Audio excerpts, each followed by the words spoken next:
Hello everyone, मैं चिन्मय वेरणकर आप सबका स्वागत करता हूं अपने प्यारे यूट्यूब चैनल पर। आज मैं ट्राई कर रहा हूं क्लास 12th का रोटेशनल डायनामिक्स ये चैप्टर का बेसिक्स आपको बताने के लिए। तो रोटेशनल डायनामिक्स में अपने पास दो पार्ट आते हैं। पहले होता है सर्क्यूलर मोशन और दूसरा पार्ट होता है अपना रोटेशनल मोशन। कौन से दो पार्ट्स होते हैं? एक सर्क्यूलर मोशन जिधर ऑब्जेक्ट सर्क्यूलर पाथ में ट्रैवल कर रहा है, और एक रोटेशनल मोशन जहां पर एक एक्सिस के थ्रू एक पार्टिकल मोशन में ट्रैवल करता है। ये दो पार्ट होते हैं रोटेशनल मोशन के। First is circular motion, second is rotational motion. Circular motion में अपने बुक में स्टेट बोर्ड के जो जो टॉपिक्स है वो मैं आज आप लोगों को बताने वाला हूं। तो पहला टॉपिक अपने पास है सर्कुलर मोशन में centripetal force and basics of circular motion. तो हम लोग पढ़ेंगे पहले बेसिक्स ऑफ सर्कुलर मोशन कि सर्कुलर मोशन होता क्या है। तो चलो स्टार्ट करते हैं सर्कुलर मोशन। सर्कुलर मोशन मतलब जब कौन सी भी बॉडी सर्कुलर ट्रैक में और सरकमफरेंस ऑफ अ सर्कल में ट्रैवल करती है उसे हम कहते हैं बॉडी इन सर्कुलर मोशन। अगर इस सर्कुलर पाथ पे सरकमफरेंस ऑफ अ सर्कल पे एक ऑब्जेक्ट ए ट्रैवल कर रहा है तो हम बोल सकते हैं कि जो ऑब्जेक्ट ए है वो सर्कुलर मोशन ट्रेस कर रहा है, सर्कुलर मोशन परफॉर्म कर रहा है, ऐसा हम बोल सकते हैं। ये बेसिक सर्कुलर मोशन में। अब जैसे हमारे लीनियर मोशन में टर्म्स थे जैसे कि डिस्प्लेसमेंट, उसके बाद वेलोसिटी, उसके बाद एक्सेलरेशन, उसके बाद डिस्प्लेसमेंट, वेलोसिटी, एक्सेलरेशन, और उसके बाद short time displacement ST. Differentiation का यूज करते थे ds by dt for v, vdv by dx for acceleration, dv by dt for acceleration etcetera. तो आज हम सर्कुलर मोशन में इनको क्या डिफाइन करते हैं देखेंगे। डिस्प्लेसमेंट लीनियर मोशन में होता है, सर्कुलर मोशन में डिस्प्लेसमेंट को बोलते हैं एंगुलर डिस्प्लेसमेंट। क्या बोलते हैं? Angular displacement. एंगुलर डिस्प्लेसमेंट क्यों बोलते हैं? क्योंकि ये देखो यहां पर एक सर्कल है, उसका ये रेडियस r है। रेडियस r जो वेक्टर है, r वेक्टर, वो centre of circle to the point on circumference of circle के पास डायरेक्ट कर रहा है। उसके बाद ये ऑब्जेक्ट इधर अगर है तो उसकी वेलोसिटी टेंजेंशियल है, लीनियर वेलोसिटी यहाँ पर v वेक्टर। उसके बाद ये जो हमने देखा, अगर ये ऑब्जेक्ट ए यहां से यहां तक पाथ ट्रेस करता है by certain angle, then that angle theta is called as angular displacement of that circular motion. समझे? अगर देखो यहां पर एक रेडियस वेक्टर आ रहा है और ऑब्जेक्ट ए है, अगर ऑब्जेक्ट यहां से यहां तक ट्रैवल करता है और एक एंगल ट्रेस करता है थीटा में, तो वो जो एंगल ट्रेस हुआ है उसको हम कहते हैं एंगुलर डिस्प्लेसमेंट, जिसको डिनोट किया जाता है थीटा से। एंगुलर डिस्प्लेसमेंट थीटा से डिनोट किया जाता है। ये है वेक्टर क्वांटिटी, क्योंकि इसको डायरेक्शन है, और डायरेक्शन फाइंड आउट करने के लिए हम यूज करते हैं राइट हैंड थंब रूल। वो कैसा यूज करते हैं?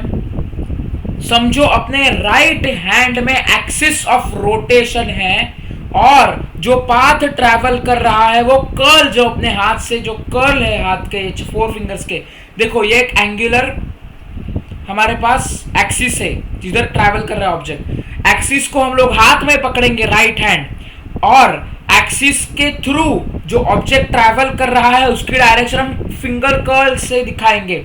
अगर ऑब्जेक्ट ऐसे ट्रैवल कर रहा है या ऐसे ट्रैवल कर रहा है तो ये हमारे पास है एक्सिस ऑफ रोटेशन। यहाँ पे अपना थंब है, एक्सिस ऑफ रोटेशन ऐसे करता है, उसके बाद जो थंब की डायरेक्शन ऊपर आ रही है अपवर्ड, सो हमारी अपवर्ड डायरेक्शन जो थंब की आ रही है वो है direction of the angular displacement. Right hand thumb rule exam में नहीं आता, जस्ट इंफॉर्मेशन के लिए यूज करो। एंगुलर डिस्प्लेसमेंट जब थीटा से डिनोट करते हैं। डायमेंशंस क्या होते हैं?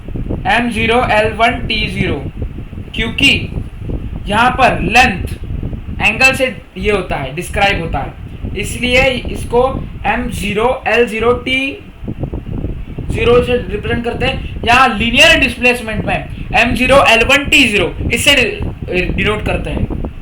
तो ये हुई हमारी एंगुलर डिस्प्लेसमेंट की कहानी। और उसके बाद हमारे पास सिंपल सी चीजें आती हैं। एंगुलर डिस्प्लेसमेंट के बाद हमारे पास एंगुलर वेलोसिटी ओमेगा। उसके बाद एंगुलर एक्सेलरेशन अल्फा। देखो तो वेलोसिटी, एंगुलर वेलोसिटी मतलब क्या, angular displacement divided by time. मतलब क्या, rate of change of angular velocity with respect to time. इसको हम बोलते हैं एंगुलर वेलोसिटी। लीनियर वेलोसिटी में क्या बोलते थे हम लोग, linear displacement per unit time हम बोलते हैं उसको लीनियर वेलोसिटी। और एंगुलर वेलोसिटी में थीटा अपॉन टी आता है। एंगुलर एक्सेलरेशन में क्या आता है, एंगुलर एक्सेलरेशन में omega upon T is angular acceleration, means change in angular velocity with respect to the time interval is called as angular acceleration. ये हमारे बेसिक चीजें हैं, बेसिक फंडामेंटल्स है, ये याद रखो। और अब हम लोग, मैं आपको सब फॉर्मूलाज लिख के दे रहा हूँ, ये याद में रखो।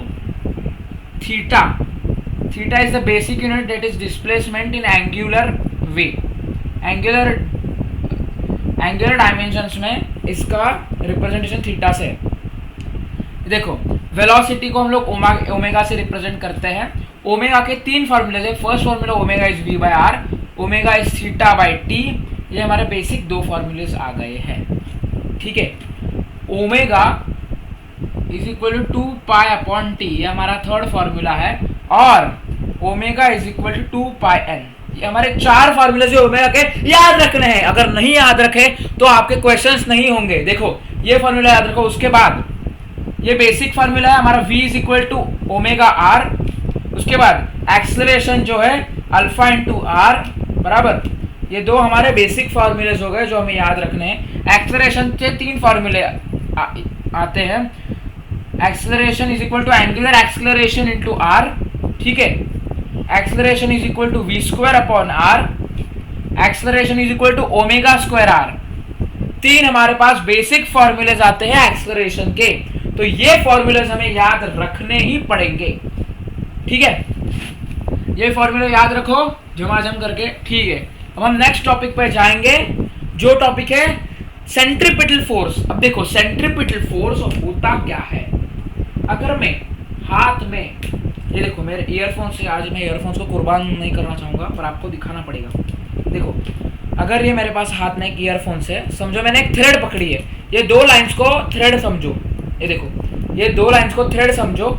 और ये जो मैं इनको कनेक्ट करूंगा, रुको 1 सेकंड रुको। ये देखो ये हमारे पास है मेरे ईयरफोन्स।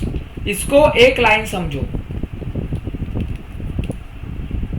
कि ये जो हमारे हाथ में, मेरे हाथ में जो ये ईयरफोन का एक लेंथ है और उसके ऊपर ये बॉब अटैच्ड है या थ्रोन अटैच्ड है समझो।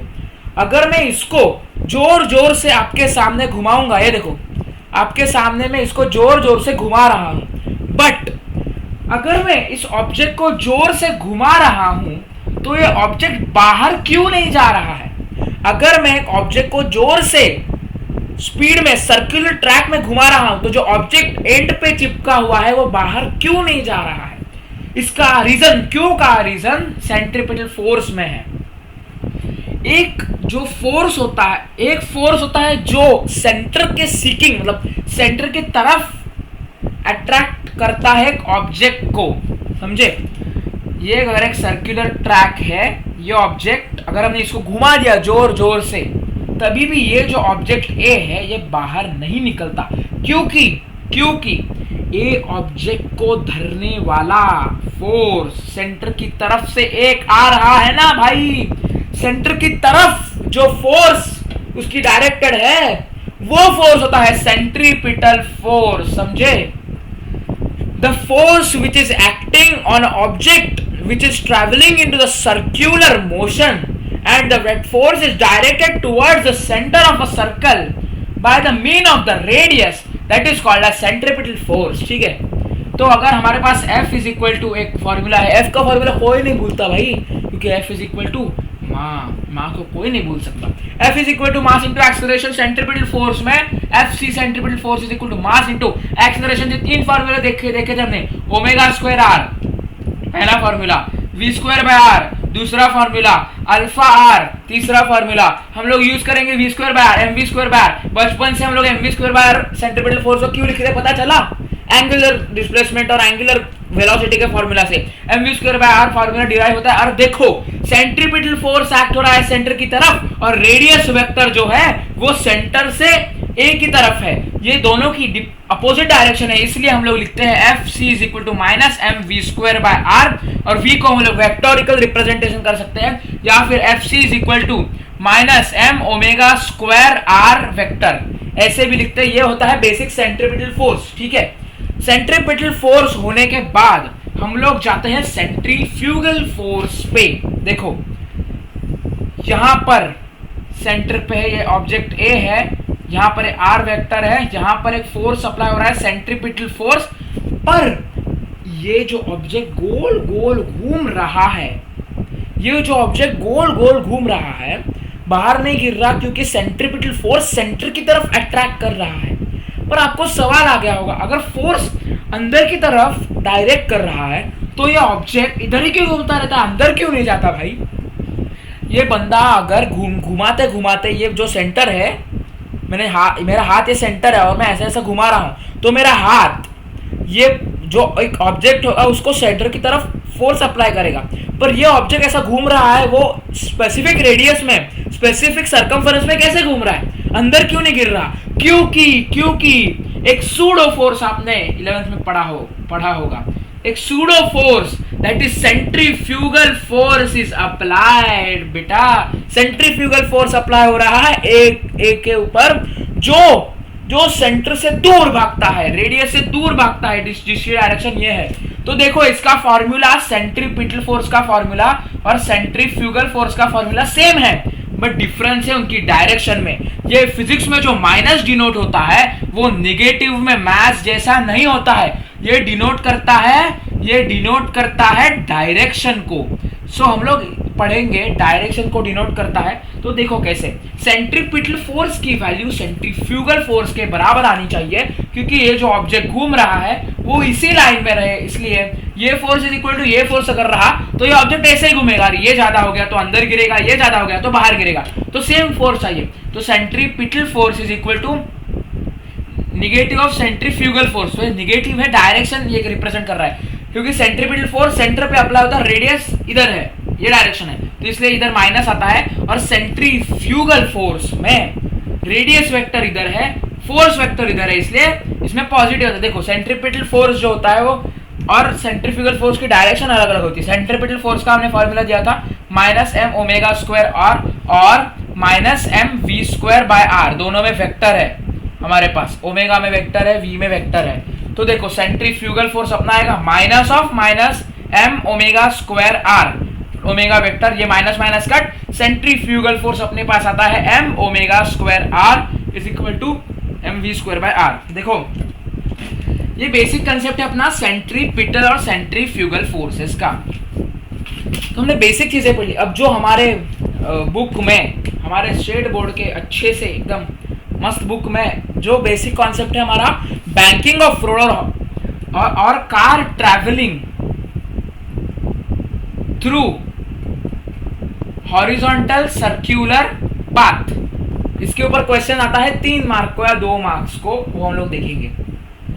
ऑब्जेक्ट और car travelling on horizontal circular path. Okay, ये देखो कंसेप्ट समझेंगे। एक पाथ, सर्क्यूलर पाथ है, मैं आधा हिस्सा दिखा रहा हूं और ये सेंटर है अपना। सर्क्यूलर पाथ में अगर गाड़ी ट्रैवल कर रही है, तो सर्क्यूलर पाथ में अगर गाड़ी ट्रैवल कर रही है, हमें क्या निकालना है, इधर वेलोसिटी निकालनी है, मैक्सिमम वेलोसिटी निकालनी है गाड़ी की, जो इधर से बाहर ना जा पाए। हमें इस कंसेप्ट में क्या सीखना है कि वेलोसिटी निकालनी है, maximum velocity of a car by which that car doesn't get outside of that track और पाथ, नहीं तो एक्सीडेंट हो जाएगा।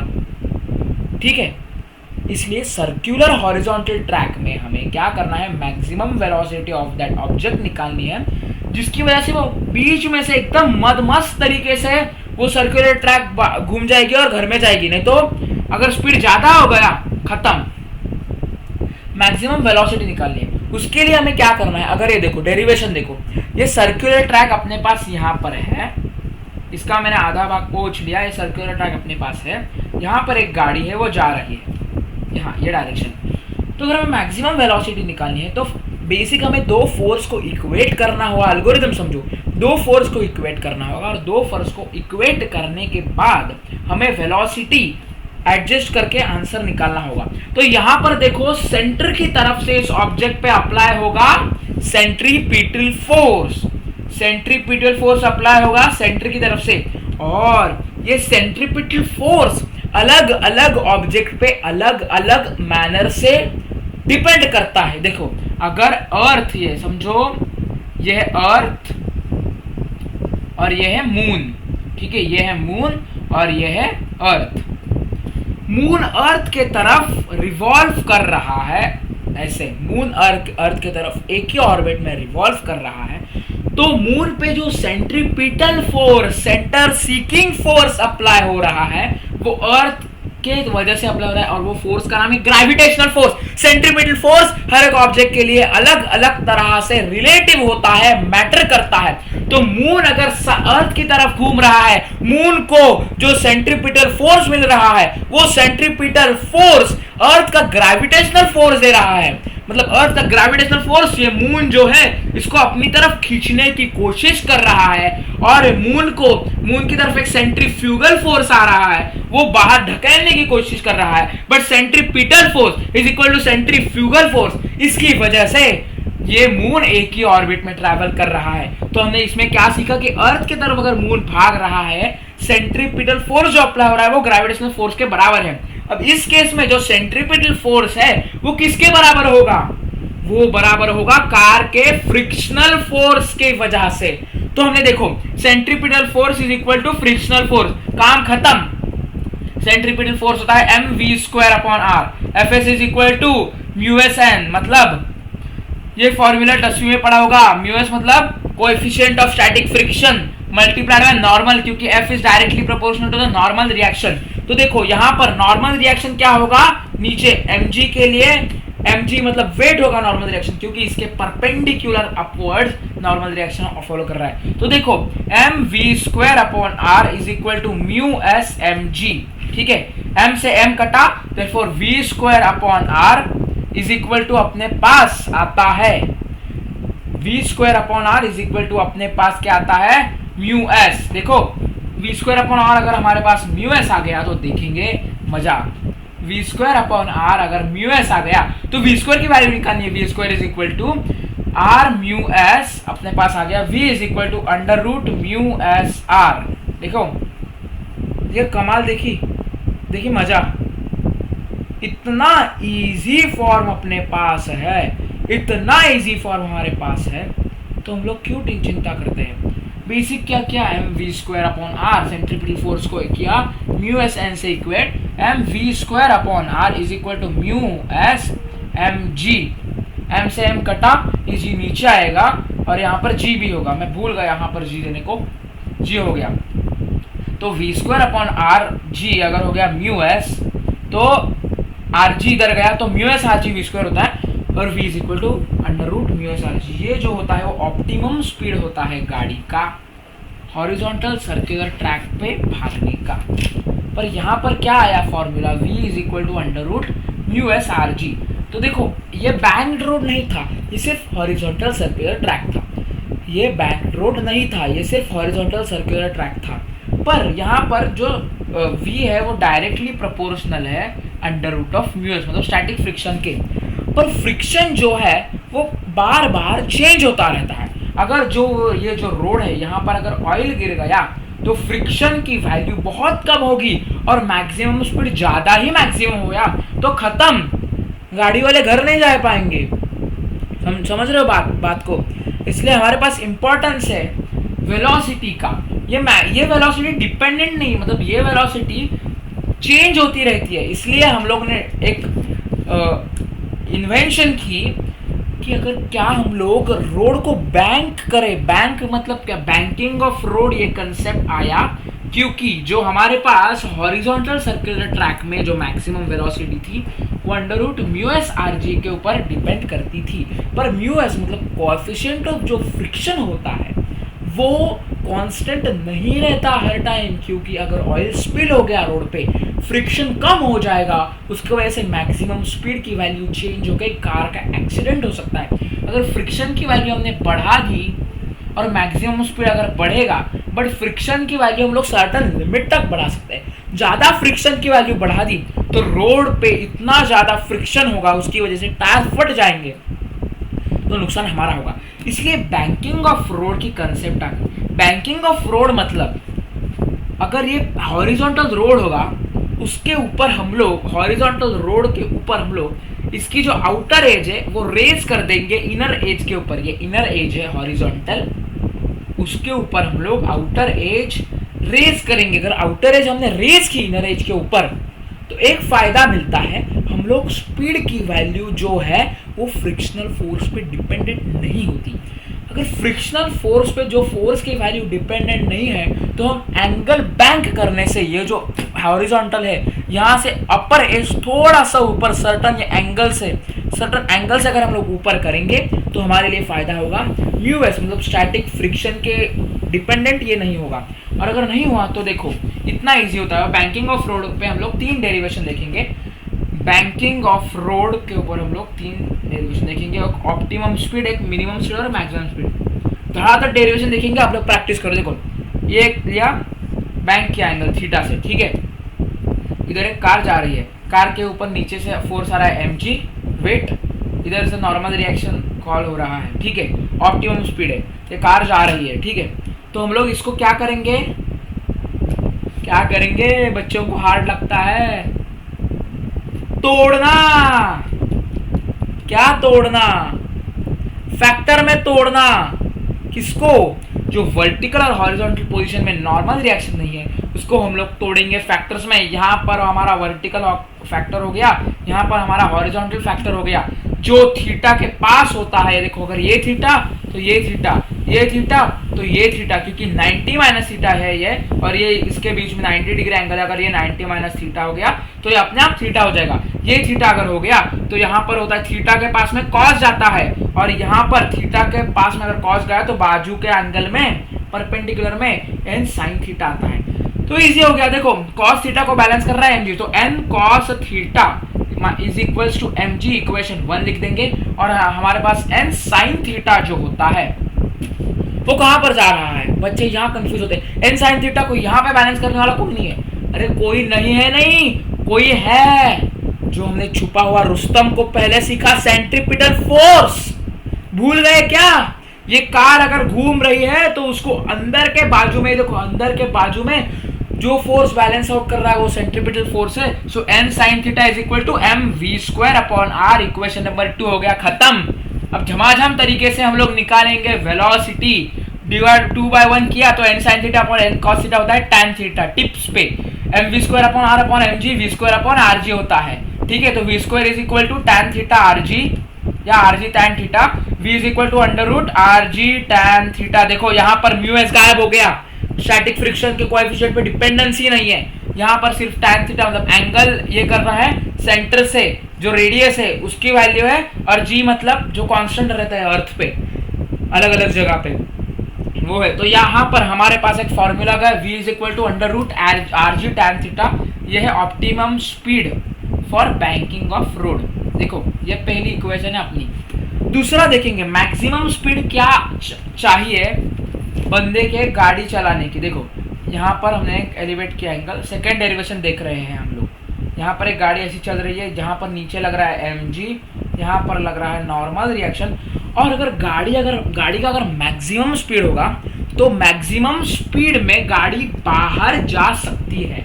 मैक्सिमम स्पीड में गाड़ी बाहर के डायरेक्शन में जा सकती है। कहाँ जा सकती है? मैक्सिमम स्पीड में गाड़ी बाहर के डायरेक्शन में जा सकती है। तो अगर गाड़ी बाहर के डायरेक्शन में जाएगी, फ्रिक्शनल फोर्स नीचे एक्ट करेगा उसके अपोजिट डायरेक्शन में। Frictional force opposes the motion. अगर गाड़ी बाहर की तरफ जा रही है, गाड़ी बाहर की तरफ जाइए, तो फ्रिक्शनल फोर्स नीचे एक्ट होगा Fs। झमाझम खेल खत्म। यहाँ पर थीटा n cos थीटा होता है, यहाँ पर n sin थीटा। ये हमने रिजॉल्व कर लिया। रिजॉल्व करने के बाद यहाँ से देखो, यहाँ से फ्रिक्शनल फोर्स है, यहाँ पे एक थीटा फॉर्म करेगा। अब यहाँ पर मुश्किल जाएगी बच्चों को, पर इजी है। देखो यहाँ से यहाँ रिजॉल्व किया और यहाँ से यहाँ रिजॉल्व किया, अगर ये थीटा है, अगर ये थीटा 90 माइनस थीटा, अगर ये 90 माइनस थीटा तो ये थीटा बनता है, और एफ एस इधर आएगा एफ एस कॉस थीटा, और यहाँ पर नीचे आएगा एफ एस साइन थीटा। तो अब देखो सॉल्व करो इजीली, एन कॉस थीटा, देखो N cos theta is equal to F S sine theta plus M G. देखो F S sine theta plus M G is equal to N cos theta, ये हमारी पहली equation हो गई।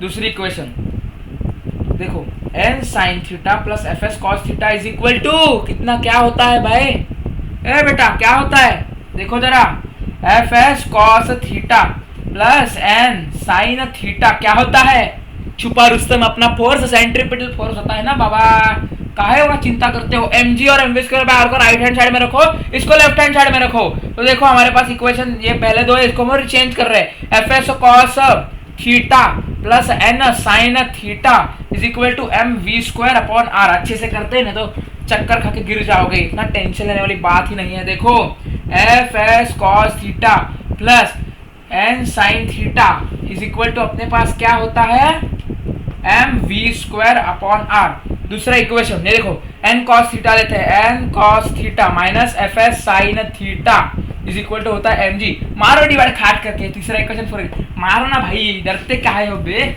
मारो धड़ाधड़। तो V square upon R G अपने पास आएगा, डिवाइड मारा, F S cos theta plus N sine theta upon N cos theta minus F S sine theta. देखा मजा।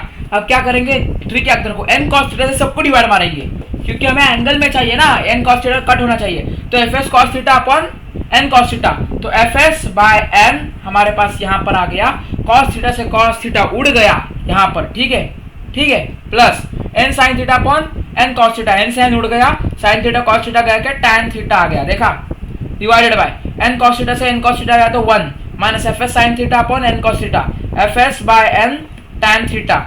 धमाधम देखो एफ एस का फॉर्मूला होता है एन म्यू एस, ठीक है एन म्यू एस होता है, ठीक है, mu S N upon N, mu S cut हो गया, mu S plus tan theta वैसे ही रहेगा, नीचे 1 minus F S upon N क्या होता है, N U S upon N से एन कटा म्यू एस टैन थीटा। देखा फॉर्मूला बन गया अपना, भाई भाई भाई डरो मत, फॉर्मूला बन गया, V square by R G is equal to क्या हो गया, tan theta plus mu S upon 1 minus क्या था म्यू एस टैन थीटा। अपने पास फार्मूला बन गया, देखो V square is equal to R G into ये मलवा इधर भर देंगे, इसको अगर एक्स पुट किया तो वी क्या हो गया, under root R G multiplied by tan theta plus mu S upon 1 minus mu S tan theta. Tips पे होना चाहिए फिजिक्स, धमाधम तरीके से सॉल्व किया हमने ये। दूसरा डेरिवेशन मिनिमम स्पीड क्या होता है, चलो ध्यान से देखो, ये थीटा है, ये गाड़ी चल रही है, यहाँ पर लग रहा है एम जी, यहाँ पर लग रहा है नॉर्मल रिएक्शन, एकदम माहिर होने चाहिए, धमाधम सॉल्व करता आना चाहिए। देखो ये हो गया अपने पास, अगर मिनिमम स्पीड है गाड़ी की, एकदम स्लो जा रही है, तो वो इनर डायरेक्शन में फोर्स अप्लाई करेगी, मतलब नीचे जाने का ट्राई करेगी, तो यहाँ पर फ्रिक्शनल फोर्स रहेगा, यहाँ पर चलेगा। अच्छी से दिखा दो फिर से, चक्कर खा के गिरोगे, इतना इजी टॉपिक है भाई साहब। देखो देखो देखो एलिवेट किया, देखो देखो जरा, नीचे से एम जी लगा, यहाँ पे नॉर्मल रिएक्शन लगा, यहाँ पे एफ एस फ्रिक्शन लगा मिनिमम स्पीड के लिए, तो करो ना रिजॉल्व भाई, करो ना रिजॉल्व, टेंशन काहे लेते हो बे। यहाँ पर आ गया एन कॉस थीटा बराबर, यहाँ पर क्या आ गया, एन साइनवा थीटा, ठीक है। एफ एस को रिजॉल्व करते हैं, गिर गई, चक्कर खा के मरोगे, डरने का नहीं। देखो हम लोग ने यहाँ पर ऑलरेडी रिजॉल्व करके रखा है, अगर ये थीटा होगा तो ये 90 माइनस थीटा होगा, अगर ये 90 माइनस थीटा होगा, हम लोग यहाँ पर इसको हॉरिजॉन्टली और वर्टिकली रिजॉल्व कर देंगे। हॉरिजॉन्टली और वर्टिकली अगर हमने रिजॉल्व किया तो हमारे पास ये थीटा आ गया, क्योंकि ये थीटा है 90 माइनस थीटा, ये 90 माइनस थीटा, ये थीटा आ गया। तो देखो थीटा के पास क्या होता है बे, थीटा के पास होता है एफ एस कॉस थीटा, और ऊपर के डायरेक्शन में एफ एस साइन थीटा आ जाएगा। तो धड़ल्ले से सॉल्व करो, चलो, N sine theta minus F S cos theta बराबर M V square by R, ठीक है। यह पहला इक्वेशन हमारे पास आ गया। यहाँ पर दूसरा इक्वेशन पे एफ एस साइन थीटा बराबर प्लस एन कॉस थीटा बराबर हमारे पास आ गया एम जी, ठीक है। धड़ल्ले से सॉल्व करेंगे, डायग्राम याद रखो, याद रखने की जरूरत नहीं, आना चाहिए भाई। 1 को 2 से डिवाइड मारेंगे V square by R G बराबर किसके होता है, देखो B square by R G किसके बराबर होता है बे, ये देखो ये इक्वेशन है, N sine theta minus F S cos theta upon F S sine theta plus N cos theta. सबको धड़ल्ली से एन कॉस थीटा से डिवाइड मार देंगे। अगर एन कॉस एन से एन का sine tan theta minus F S by N, cos theta से कॉस थीटा गया, खत्म, भाड़ में गया। उसके बाद F S sine theta by N cos theta, F S by N tan theta, N cos theta से गया धड़ल्ली में 1। चलो धमाधम तरीके से सॉल्व कर रहे हैं अच्छे से। V square by R G is equal to tan theta minus F S क्या होता है एन इंटू म्यू एस, तो एफ एस बाय एन हमने पास होता है N mu S upon N, N से एन कटा म्यू एस बच गया। देखो tan theta minus mu S upon 1 plus, इसको पहले ले लिया रे, 1 plus F S by N होता है म्यू एस tan थीटा। धन मर्दवा आ गया रे, फार्मूला आ गया रे, चिंता ना करो रे। देखो आ गया, देखो B square is equal to R G, इसको एक्स पुट करो, आर जी ये सब मलवा इधर आ गया, R G into X, V is equal हो गया under root R G into X, जो मलवा भरा है भर दो, tan theta minus mu S upon 1 plus mu S tan theta, खत्म। बैकिंग ऑफ रोड उड़ गया। देखो इस धड़ल्ले में सॉल्व करना है, 1 घंटे में चैप्टर उड़ना चाहिए, 1 घंटे में भी नहीं जा रहा, कम समय में। ये पार्ट 1 है वीडियो का। देखो बैंकिंग ऑफ रोड हो गया क्लियर, भेजे में क्या कर रहे हैं हम लोग, बैंकिंग ऑफ रोड कर रहे हैं, मतलब उठा रहे हैं। उठाने के बाद यहाँ पर जो ट्रैवल कर रहा है गाड़ी, उसको हम लोग देखेंगे उसके ऊपर कौन से फोर्स एक्ट करता है।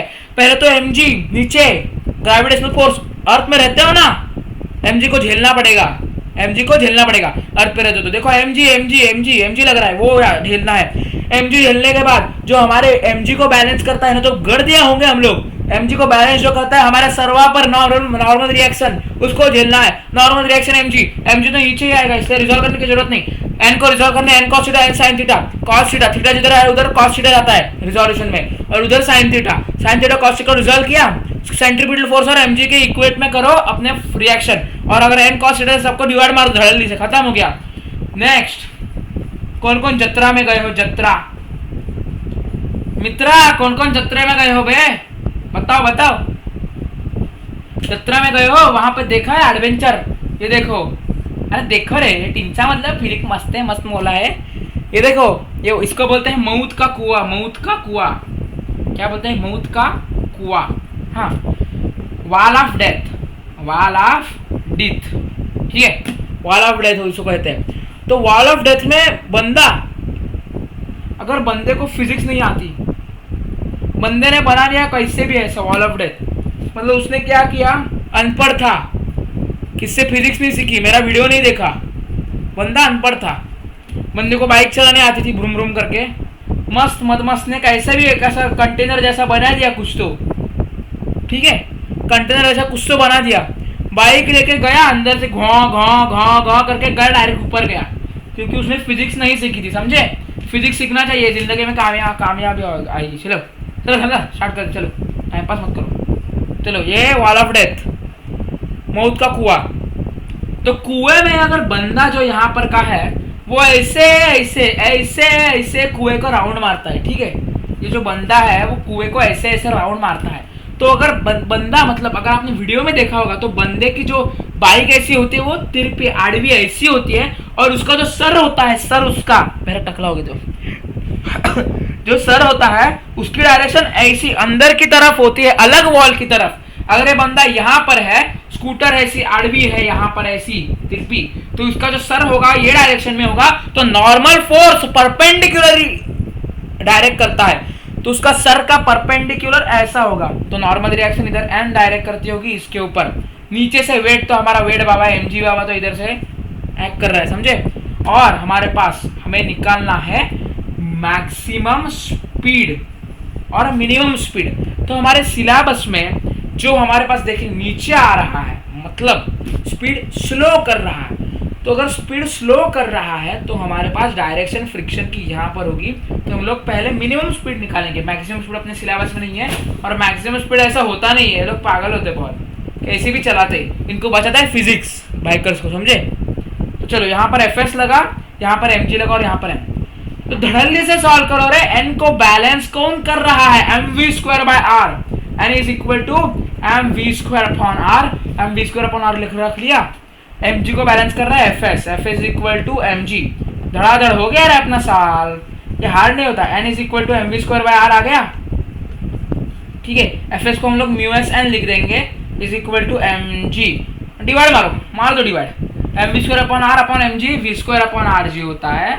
ये आपने लास्ट तीन डेरिवेशन में देखा। V square upon R G is equal to N upon mu S N. N से एन गया खत्म। V square is equal to R G upon mu S. V is equal to under root R G upon mu S. Tips पे होना चाहिए derivation, tips पे। कैसे? Tips पे। खत्म, टाटा बाय बाय, ठीक है।